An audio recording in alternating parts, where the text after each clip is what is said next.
Due to the potentially dark and frightening content of our investigations, this episode may not be suitable for younger audiences.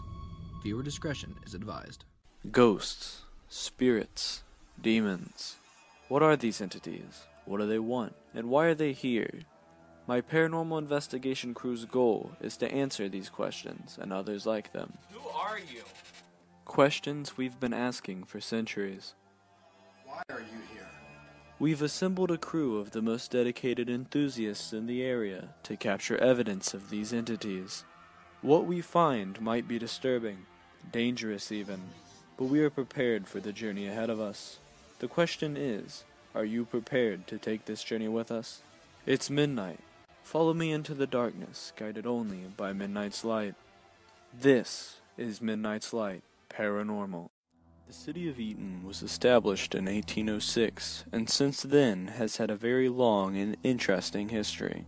From Chief Little Turtle's battle with militiamen that killed 8 and left 4 missing in 1792, to a cholera outbreak in 1849 that killed 120 people, the presence of death is no stranger to the community.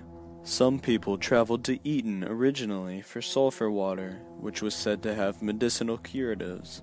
But eventually the city was seen as a crossroads for western Ohio due to its location. Such a crossroads that it was a campaign stop for our 9th president, William Henry Harrison, in 1840. Harrison was stumping for the presidency when he stopped in Eaton for an important speech. The event went well and boasted an attendance of over 3,000 people. Harrison spoke to the lively crowd for over 2 hours.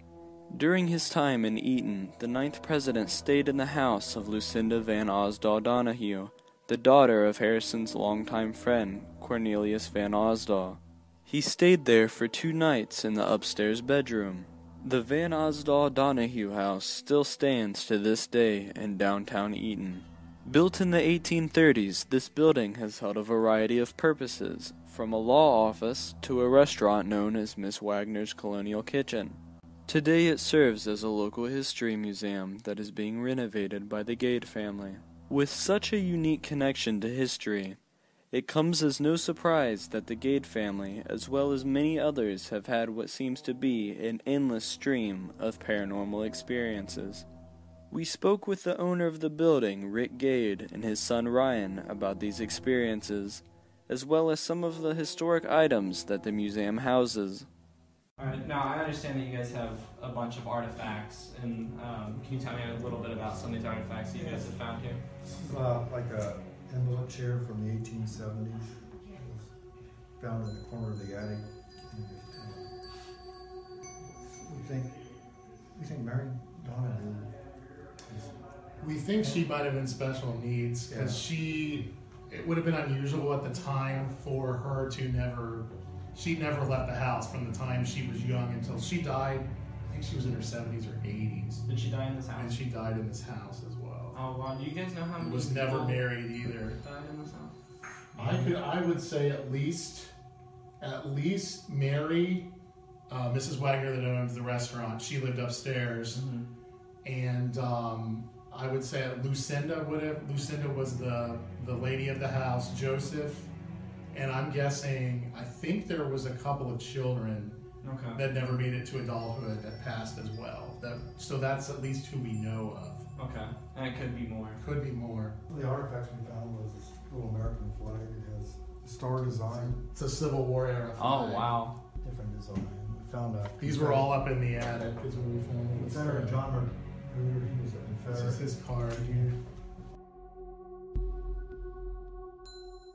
People think that it was clear north-south division. It was in the north was for the north, everybody on the south was in the south. Mm-hmm. That wasn't true. There was almost a 50% split just in Ohio alone. And they called this is a Confederate. They called the Confederates copperheads around here.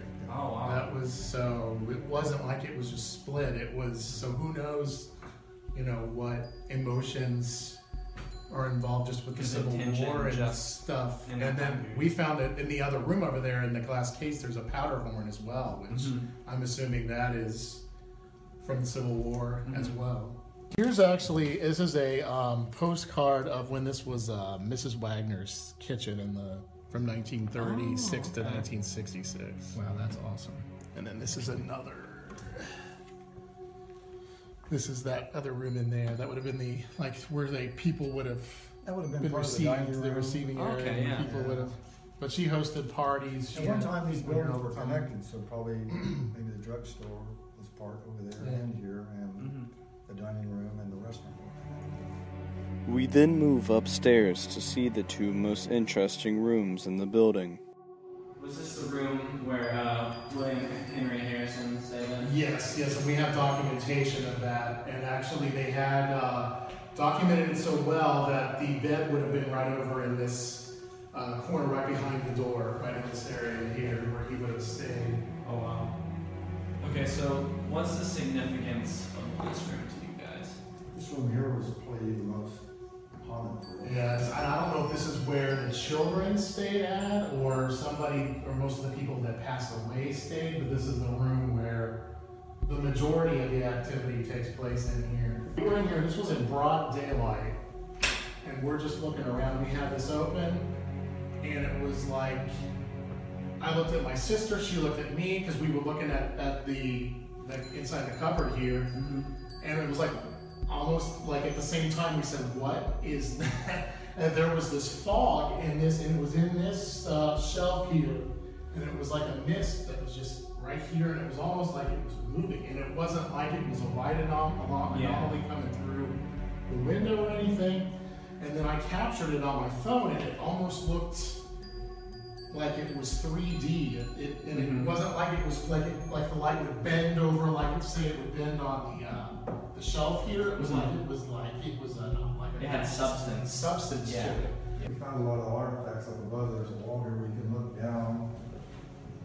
And I tore this hole in to get to the artifacts. And when I came back one day, I heard money in this wall. Oh, wow. We've also heard footsteps constantly up here when we're downstairs. There's nobody up here. Just recently, I was up here working and somebody yelled Rick. So I went downstairs to see if somebody come through the door, and the doors were shut. Oh, wow. And it's really personal when you get, your name. Yeah. Somebody sent us a letter a couple years ago. We never met these people, and they had lived here, and they talk about this room here being haunted. They had found stuff in this room. We never met these people before, but we hung the letter up to prove that it's the same room where we found all this stuff. Well, that's good validation that other people that you guys have never met have experienced the same stuff. Pretty neat that they sent that letter. Yeah. And this was after we had the experiences here. They talked about a ghost that was in where we're standing in this corner of this room. That's what's amazing. Yeah, the marbles, clay marbles. I put them on the mantle downstairs. Went to get coffee. Came back, they were on the floor, and then it's like a kid was playing. I put them back up, and I remember going out somewhere else, and again they were back on the floor like kids were playing with them. Yeah. So they're in a glass case downstairs, so nobody can play with them. Yeah. Several years ago, Ryan and his friend Chris conducted a small-scale investigation of the building. They had some interesting things to tell us about the experience. So basically, we did just kind of a real amateur version of what you guys do about, I'd say it was like 3.5, 4 years, somewhere around that time. Chris, I don't remember what all was the equipment that we used. He brought the equipment. We have a full spectrum video camera and digital recorders. Weird things happen with the equipment. One of the pictures will send you Stacy took it, didn't you? Your wife? Her phone, basically has never malfunctioned, and she's got colored lines. Weird lines that don't make any sense at all. It never happened again. It never happened before that. The other thing that got frustrating too was all of our equipment, the batteries would die like that, and we couldn't figure out, and it wouldn't be just his equipment, it would be our cell phones. Anything that had an electrical charge, it would just the battery would just go in minutes. These interviews gave us a deep understanding of this location's history, as well as the paranormal experiences tied to the building. Before the investigation, our psychic medium Steve conducted a reading of the property. He felt that it would be important to share his findings. So when I first entered the building, I picked up on the name Julia right away. It was pretty profound. It was a strong presence for sure. And then something that disturbed me quite a bit, and I felt like there was the remains of a baby on the property. I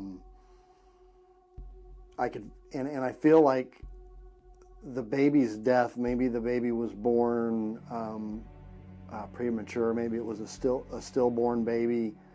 But anyhow, and I feel like it was, the mother was one of the Julias, because they did tell me that when they went to the cemetery there was some Julias, a few, I think they said. We got the chance to visit the local cemetery with our hosts, who took us to the gravesite of the Van Ausdals and the Donohoes. We found several relatives with the name of Julia.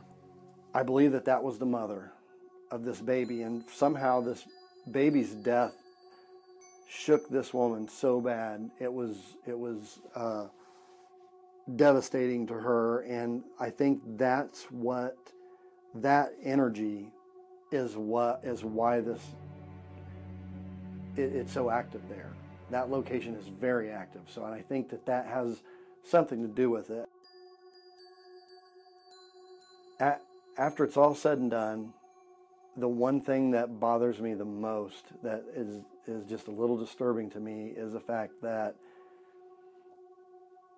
I still feel like the remains of that baby is on the property to this day.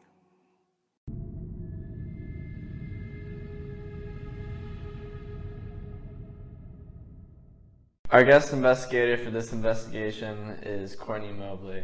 You pretty excited? Absolutely. Let's get started. Let's do it. We set up 6 stationary cameras around the building in places that we believe to be hotspots, including one upstairs in the most active room of the building, one in the room where President William Henry Harrison stayed, and one in the attic where shadows and footsteps have been reported. We get our investigation started with a spirit box session. We send out Hayden, Steve, and myself to sweep the building. As we were getting started, Steve and I were talking about our relationship as father and son, in hopes of connecting with the spirits of any children. During this, we captured something in the attic that is chilling. He's my father, and I can say that he's pretty good with children. Don't be afraid. You live here? You live here? You live here?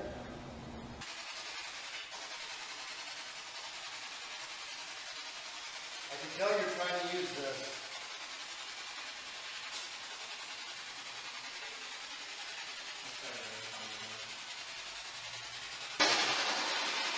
This is a pretty doll, don't you think?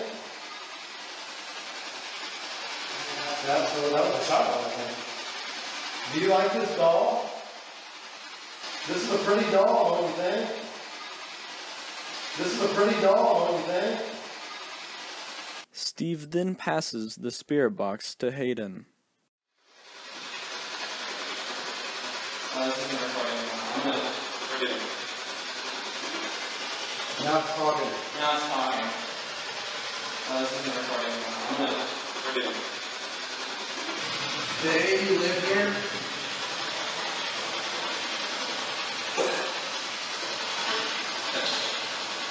Chest. Chest?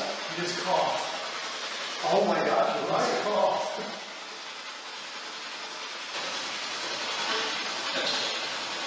Chest. Chest. Who are you?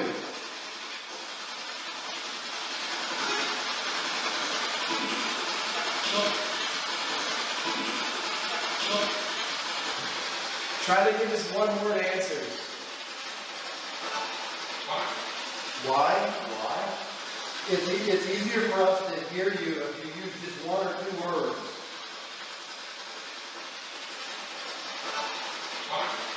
Why?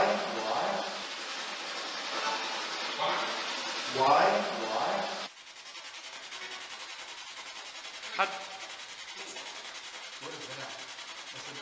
What is that? There's a lot trying to come through.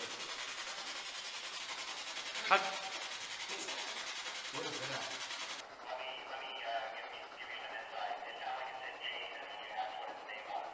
Okay.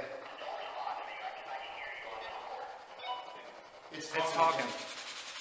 Can you say that again for me? Can you say that again for me? Who is this?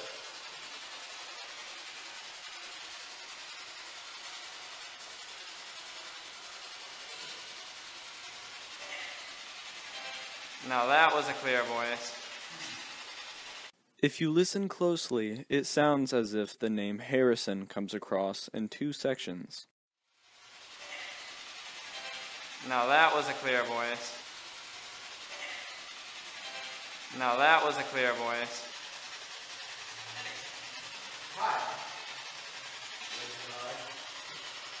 Now, you know what that sounded like to me?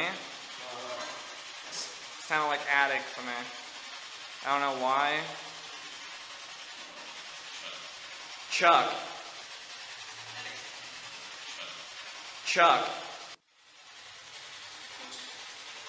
Quincy? That's not. I think I gotta stop. I'm getting really mad. I think I gotta stop. I'm getting like really angry. Really? Yeah, I'm getting like really frustrated right now. It seems that Hayden is being emotionally affected by whatever is trying to communicate with us. Around the same time that he stated that he was getting angry, Hayden's watch notified him that his heart rate had reached over 120 beats per minute. Quincy? Okay. There's two females. They say escuchen. Okay, there's two females. I can Three? That's what I heard. Three females? Three? That's what I heard. Three females? Okay, one at a time. Can you tell me your names?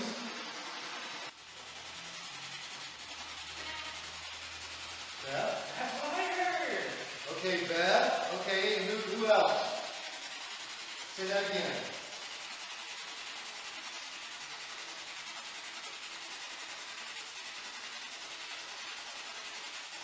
Beth and who?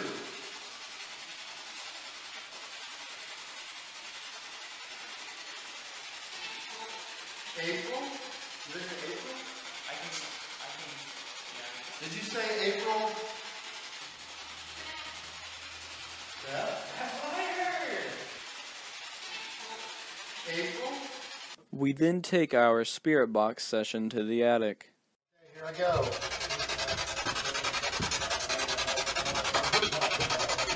Bruce?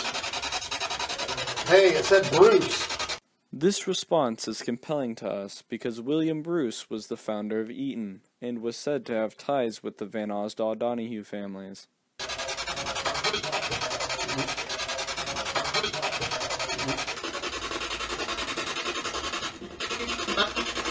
Oh, I can Can you go up any further? I can feel you up here.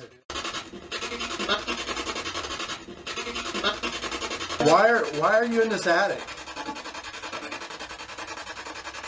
Because I can feel you really strong.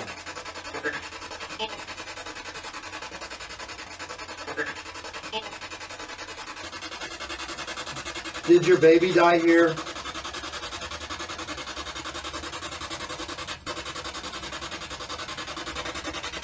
Do you want to talk about it? You know what that sounded like to me? What? You suck. Do you want to talk about it? Do you want to talk about it? We then decide to move on to another popular piece of equipment, the Ovilus 5. Steve and I invite our host Ryan to join us during this session. appetite and lady. Well, the lady had a. The kitchen. Yeah. Is it Mrs. Wagner? It said lady and appetite. Yeah. Is it the lady of the restaurant, Mrs. Wagner, the Mrs. Wagner's kitchen? Is that what you're referring to? Divided. Ooh. Is it I might have just found an orb. divided because of the Civil War? Could that be what you're referring to? Talking about, yeah, because we're right in this room. Divided. Oh my goodness. Yeah. That's because of the. I bet. Is it because of the Civil War? The Civil War, and we have a Civil War Confederate general on the wall here? Is that why you said divided? Do you see us? Do you know we're here? Which do you want to? After I said chills, it said it in telepathy. Jumped. Chills. Telepathy. Oh right my after I said, God. do you know we're here? It said that. Wow. Telepathy. Oh my gosh. That's crazy. So are you talking about me? The words appetite and lady could very well be in reference to Miss Wagner's colonial kitchen. And are these spirits telling us that we can feel them through chills and telepathy in reference to Steve's psychic abilities? Weeps. Yeah. Weeps. Weeps. Who's weeping? Is somebody sad? Because I felt sadness in here many times. This room up here always takes on such a different environment. I feel just like completely different when we walk in this room. I know. I was having a hard time breathing up here. Ryan then volunteers to go into the most active room in the building alone. That's a good idea. It just said alone. Oh my gosh. Oh my god, I got goosebumps. We then return to Tech Base, leaving Ryan completely alone on the second floor. After a period of inactivity, something strange comes across the Ovilus. Hey, I guess I'm going to leave because I don't hear you're not communicating. Unless you want me to stay, give me a sign and I'll stay. If you give me another word, I'll stay and see what you want to talk about. Once slain? Okay, I'll stay then. Once slain. I don't know what that means. It seriously feels like almost like a whirlwind or some sort of weird energy I can't even describe in here right now. It's like my head is, I'm almost feeling kind of dizzy. It's like I don't know how, I feel kind of disoriented. It's kind of weird. Notice this orb passing right above Ryan's head, just before he mentions that he's feeling a whirlwind around him. What do you mean by once slain? 9 score? We later found out that 9 score is another way of saying 180 years. From 2018, 180 years ago is 1838, right around the time that this structure was built. It just said sail, like S-A-I-L, which I'm wondering, I used to be in the Navy, and I'm wearing a Navy shirt, so I'm wondering if that's what it's. As you can see, Ryan was indeed wearing a Navy shirt. We then move on to a new experiment. Courtney, Steve, and Devin head upstairs to utilize Infrasound, which can be used to play the ghost frequency, a tone that is said to stir up energy and paranormal activity. So we have the infrasound going, which is supposed to be a ghost frequency. We're supposed to not really be able to hear it very well. So we're going to start with this one, and then we're going to go through a couple different frequencies. Whoa, whoa, whoa. Whoa, whoa, whoa, whoa. What? Crazy orb right now, dude. Oh my gosh. I've never seen anything like that in my life. And I do all the review for this. Oh my, dude, it looked like a comet, but it looked like it was coming towards me, and then it was like a tadpole, and it was like wiggling on the screen like this, and then it went away. Super weird, dude. This is one of the most compelling orbs that we have ever captured. Its motion and shape are very odd.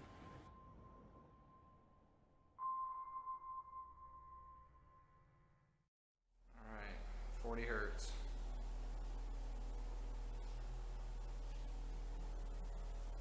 If you have anything you want to say, you can talk to this box I have.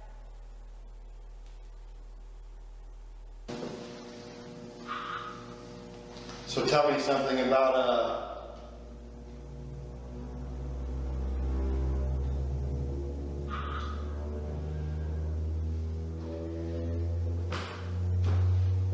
tell me something about this place.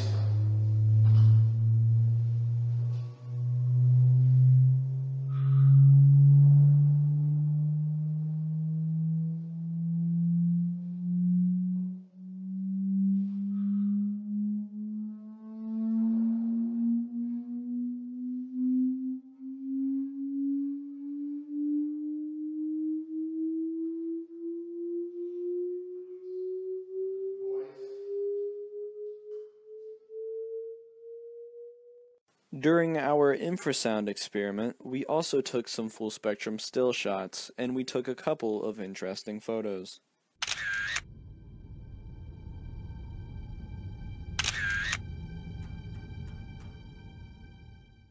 In hopes of communicating with a female spirit, Courtney and Hayden head upstairs for another spirit box session.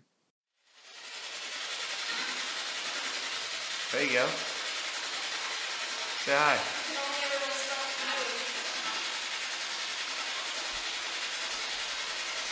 That was a female. Say hi. Don't be afraid of me. Say hi. You can only ever listen to me.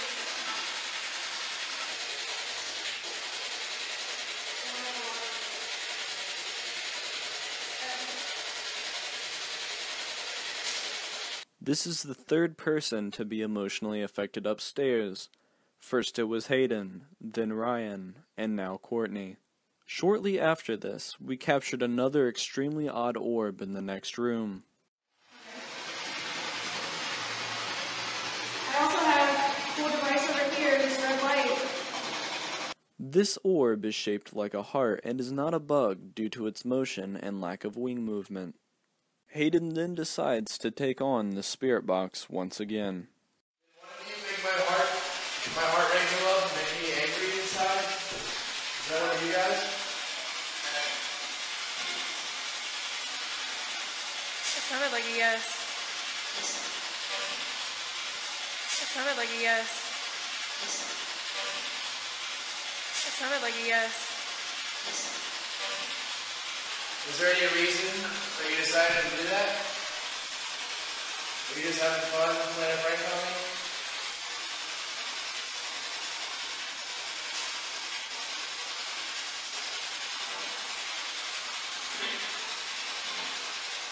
Did it say prank? I think so. That's what I heard.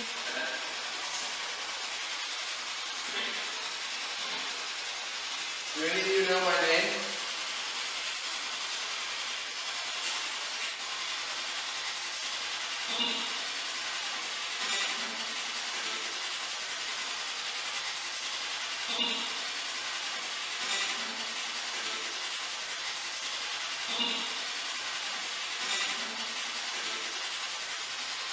Can't really understand what they're saying.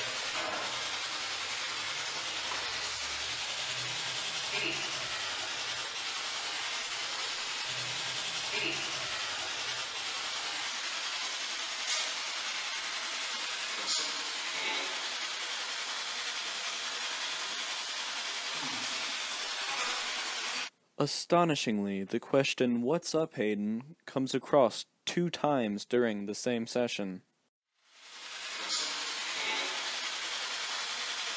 Due to the amount of activity that comes through when Hayden holds the spirit box, and due to the number of times that we've heard his name come across during investigations, we have come to the conclusion that he may have some sort of attachment. Alright, did you guys call me in this room? Are you hearing me? Okay. can't really understand what you're saying, just kind of give me something so I know you're here.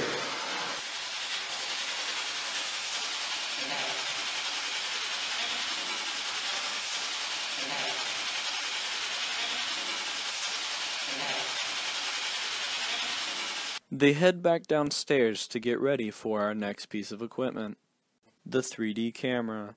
Steve, Courtney, and I begin our sweep of the building on the first floor. You can see the lasers in the IR.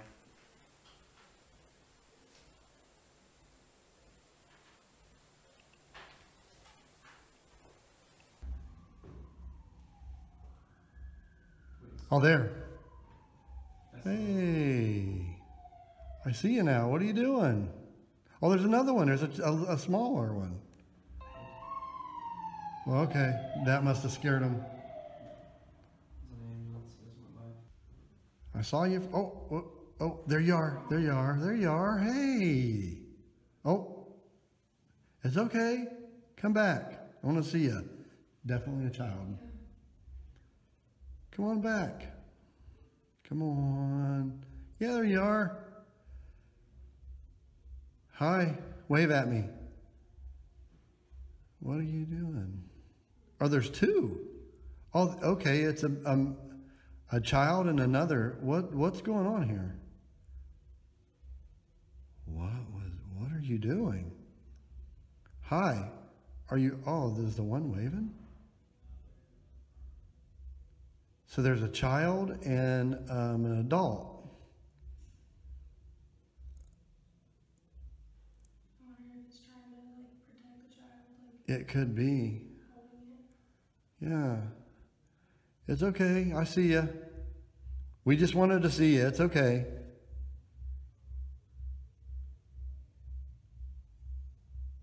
Can you wave at us? One of you guys wave.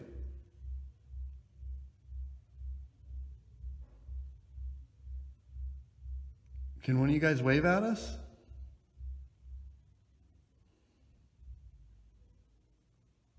It's okay. Oh, yeah. Yeah, you're right, though. It is like standing in front of the child. See, look, the child is behind it. Did you see that wave? Yeah. Okay. Oh, yeah, okay. It's waving. Yeah, I see. Yeah. Oh, he's gone. Now it's just a child. Oh, now they're both gone. Okay, now. Oh, what? You back? Okay, let's go upstairs. Well, that was definitely an adult and a child. Yeah. Okay, now we're going to come up here and see if we can see anybody up here.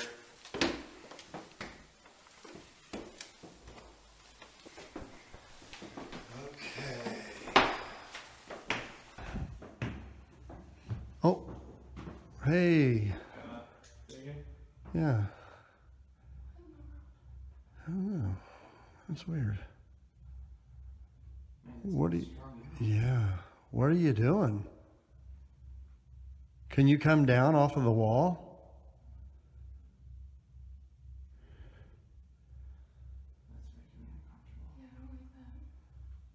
Yeah, it doesn't seem right. It's like climbing around. See, look, look how it's got its legs. Oh, now it's gone. Okay. Okay, I don't know what that was. That was really disturbing, though. This figure was located on the ceiling in the hallway between the two upstairs rooms. Could this be the entity that had been emotionally affecting our team throughout the night? Shortly after this, downstairs, an orb moves towards the case in the front room, the exact location of the two figures seen earlier on our 3D camera. Take another look.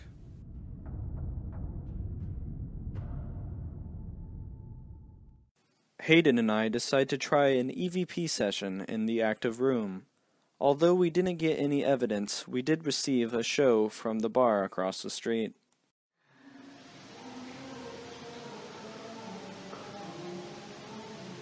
Oh, dude, that's totally karaoke. Oh, it's complete karaoke. She's tearing it up.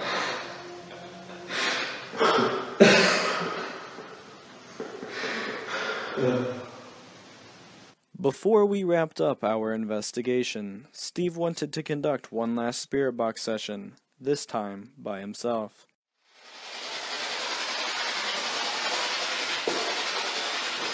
What was that?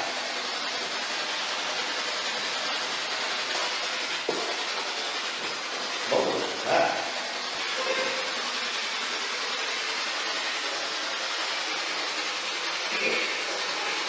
Me? Did you say me?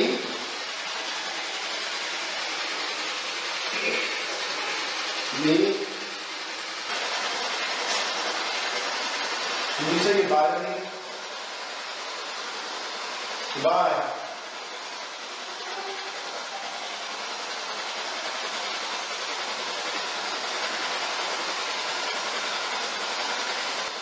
Goodbye. After a long night and many experiments, we decide to end our investigation at the Van Ausdal Donohoe house.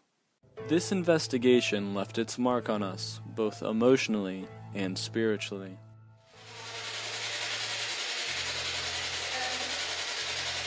Through the discovery of Hayden's potential attachment,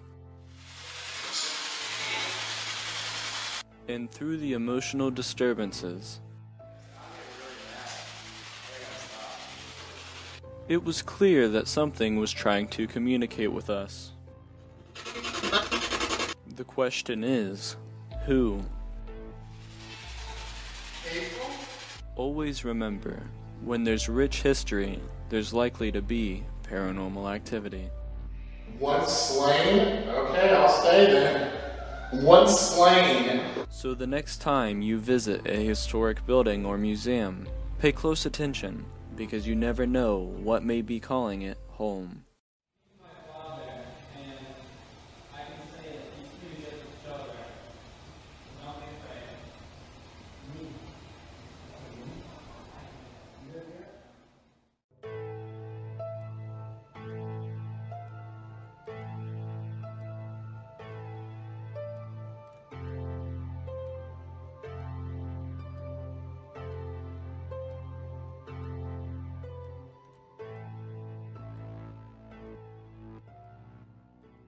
For the latest news on Midnight's Light Paranormal, like us on our Facebook page, follow us on Twitter, and follow us on Instagram. All of these links can be accessed under the About tab on our YouTube channel.